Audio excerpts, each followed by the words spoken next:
नमस्कार दोस्तों, अगर आप भी 12वीं के बाद सोच रहे हैं मैं क्या करूं और बीए में कौन कौन सा सब्जेक्ट लूं, आईएएस बनना है लेकिन रास्ता समझ नहीं आ रहा, तो ये वीडियो आपके लिए बहुत इम्पोर्टेंट होने वाला है।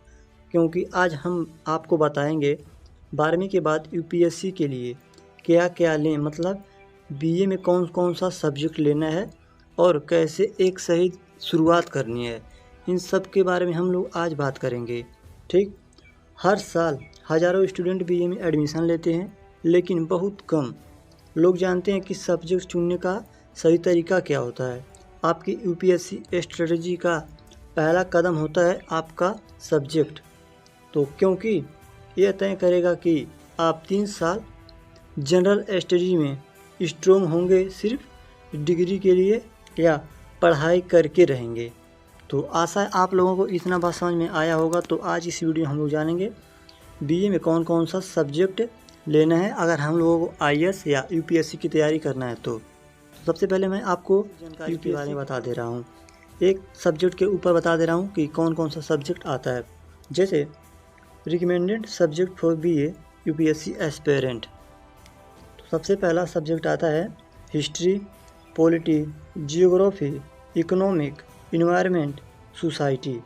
अभी मैं आपको बताऊंगा इन सब्जेक्ट में से कौन सा सब्जेक्ट जो जीएस पेपर में आता है, तो आप लोगों को यही सब्जेक्ट लेना है। तो देख लेते हैं, थोड़ी सी इसके एग्ज़ाम पैटर्न के ऊपर बात कर लेते हैं। जैसा आप सभी को पता है यूपीएससी का एग्ज़ाम 3 स्टेज में होता है। जो पहला पेपर होता है वह प्रीलिम एग्ज़ाम होता है, दूसरा मेंस एग्ज़ाम होता है, तीसरा इंटरव्यू होता है, इंटरव्यू। ठीक, तो इसमें जो प्रीलिम एग्ज़ाम होता है इसमें 2 पेपर होता है, एक GS1 का, एक सीसेट का। तो मैं आपको बता दूं इसमें क्वेश्चन आता है 100 और अंक की बात करें तो 200 अंक होता है और 2 अंक हर एक क्वेश्चन के लिए मिलता है। समय 2 घंटा दिया जाता है। सेम उसी प्रकार इसमें 80 क्वेश्चन होता है, सीसेट में 200 अंक का होता है और एक क्वेश्चन 2.5 अंक का होता है। इसमें भी समय की बात करें तो 2 घंटा समय की मांगा जाता है, मतलब दिया जाता है। आशा अपना आप लोगों को क्लियर हुआ होगा। अगर बात क्लियर हुआ तो वीडियो को लाइक और चैनल को सब्सक्राइब जरूर कर दीजिएगा। और दूसरा स्टेज आता है मेंस एग्ज़ाम, जो होता है वह आप लोगों को लिखना होता है। और ये जो जो मतलब प्रीलिम एग्ज़ाम है, इसमें आप लोगों को ओमआर शीट में क्वेश्चन को फिल करके आना था। अब आप लोगों को लिखना पड़ेगा। जो मेंस का एग्ज़ाम है इसमें कुल 9 पेपर होते हैं मेंस के एग्ज़ाम में। तो सबसे पहले 2 लैंग्वेज पेपर होता है, मतलब भाषा पेपर होता है। एक इंग्लिश का कंपलसरी पेपर जो 300 अंक का होता है, इसमें 3 घंटा दिया जाता है आपको करने के लिए। इसके बाद इंडियन लैंग्वेज, भारत के संविधान में 8वीं अनुसूची में जितनी भी भाषाएं, इसमें से किसी एक भाषा को ले सकते हैं। इसमें ज़्यादातर बच्चे हिंदी लेते हैं। ठीक, अब आते हैं सिलेक्शन पेपर, मतलब मेरिट वाले पेपर। एसए का एक पेपर होता है 250 अंक का, 3 घंटा समय दिया जाता है। GS4, GS1, GS2, GS3, GS4, वह एक पेपर को 250 अंक मिलता है। समय की बात करें तो मेंस में जितने भी एग्ज़ाम होता है इसमें पूरे में 3 घंटा दिया जाता है। और ऑप्शनल का 2 पेपर होता है जो कि 250 500 अंक का हो जाता है। ठीक, इतना बात आप लोगों को क्लियर हुआ। अब मैं आपको बताऊंगा कि कौन कौन सा सब्जेक्ट है। जो कि आप इस सब्जेक्ट को ले लेंगे तो आप लोगों की तैयारी बीए के साथ ही हो जाएगी यूपीएससी की। फॉर एग्जांपल जिसमें आप लोगों को बता दूं, जो जीएस का पेपर 1 होता है, जीएस का पेपर 1, इसमें पूछा जाता है इतिहास, भूगोल, समाजशास्त्र, 3 विषय यहाँ पर मैं आप लोगों को बता दे रहा हूँ। ठीक, अभी मैं आपको बताऊँगा कि आप लोगों को कौन कौन सा सब्जेक्ट लेना चाहिए। बस मैं अभी आपको बता रहा हूँ कि जीएस पेपर में कौन कौन से सब्जेक्ट पूछे जाते हैं जो कि आपको लेना चाहिए। ठीक, GS2 राजनीतिक शासन, अंतर्राष्ट्रीय संबंध, यहाँ से 4 विषय हो गया। राजनीतिक शास्त्र, तो GS2 में GS3 है वो,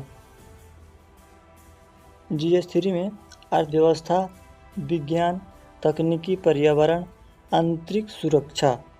GS पेपर 4 नैतिकता, सत्यनिष्ठा, अभिरुचि। तो अब हम लोग आगे बात करते हैं आप लोगों को कौन कौन सा सब्जेक्ट लेना चाहिए। तो सबसे पहले आप लोगों को कौन कौन सब्जेक्ट लेना चाहिए मैं आप लोगों को एक बार बता दूं।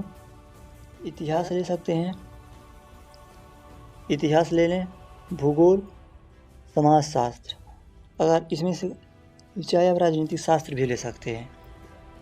अब मैं आपको और डिटेल में आगे समझाने वाला हूँ कैसे विषय चुनें। पॉइंट है कैसे चुनें सब्जेक्ट वही चुनो जिसमें आपकी रुचि हो, ना कि सिर्फ ये देखकर कि कौन सा आसान है। आप लोगों को ऐसा सब्जेक्ट चुनना है जो आपको यूपीएससी में डायरेक्ट अटैक करता हो, मतलब यूपीएससी में आता हो। अभी जो मैंने आपको सब्जेक्ट बताया इसमें से जितने भी सब्जेक्ट हैं वह सब यूपीएससी के एग्ज़ाम में आते हैं। लेकिन आप लोगों को पता है जो बीए का पेपर होता है वह जो बीए का हो गया 4 साल का हो गया, 4 साल आप लोगों को ऐसे पढ़ना कि जैसे कोई तैयारी किया जा रहा हो, ठीक। 3 साल आप उसी विषय को रोज़ पढ़ते हैं और ऑप्शनल भी यहीं से चूज करते हैं, ठीक। अब आप लोगों को यही सब्जेक्ट लेना है और जो बीए में सब्जेक्ट लें इसी में से एक ऑप्शनल सब्जेक्ट को भी चूज करना है आप लोगों को, ठीक। अब देखो, अभी मैं आप लोग प्लान बताऊंगा। सबसे पहले मैं आप लोगों को समझा दूँ अच्छे तरीके से। जैसे रुक जाओ, अभी मैं जैसे देखो, जो यूपीएससी का एग्ज़ाम होता है, यूपीएससी का एग्ज़ाम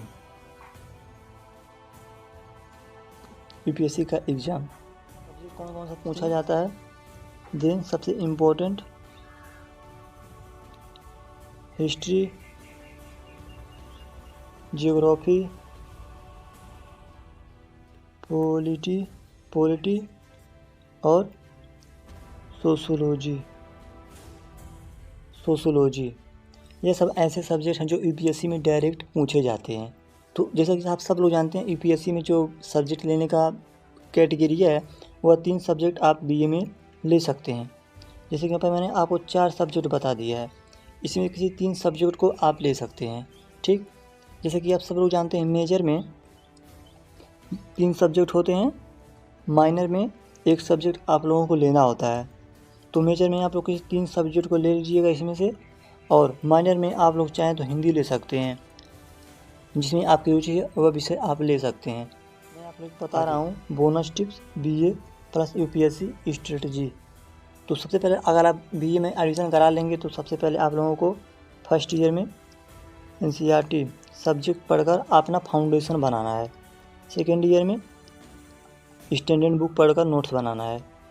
थर्ड ईयर में यूपीएससी टेस्ट सीरीज और ऑप्शनल रेडी करके मॉक टेस्ट देना है, ठीक। बीए सिर्फ एक डिग्री नहीं है, अगर सही सब्जेक्ट लिया जाए तो यही 3 साल आईएएस नींव बनाने के लिए बहुत इंपॉर्टेंट होते हैं। ड्रीम यूपीएससी के लिए साथ जुड़िए, क्योंकि हम सिर्फ गाइड नहीं करते, एक सपना पूरा करने के साथ साथ आपको कुछ नई जानकारियाँ देते हैं जो आपके एग्ज़ाम के लिए बहुत इंपॉर्टेंट होता है।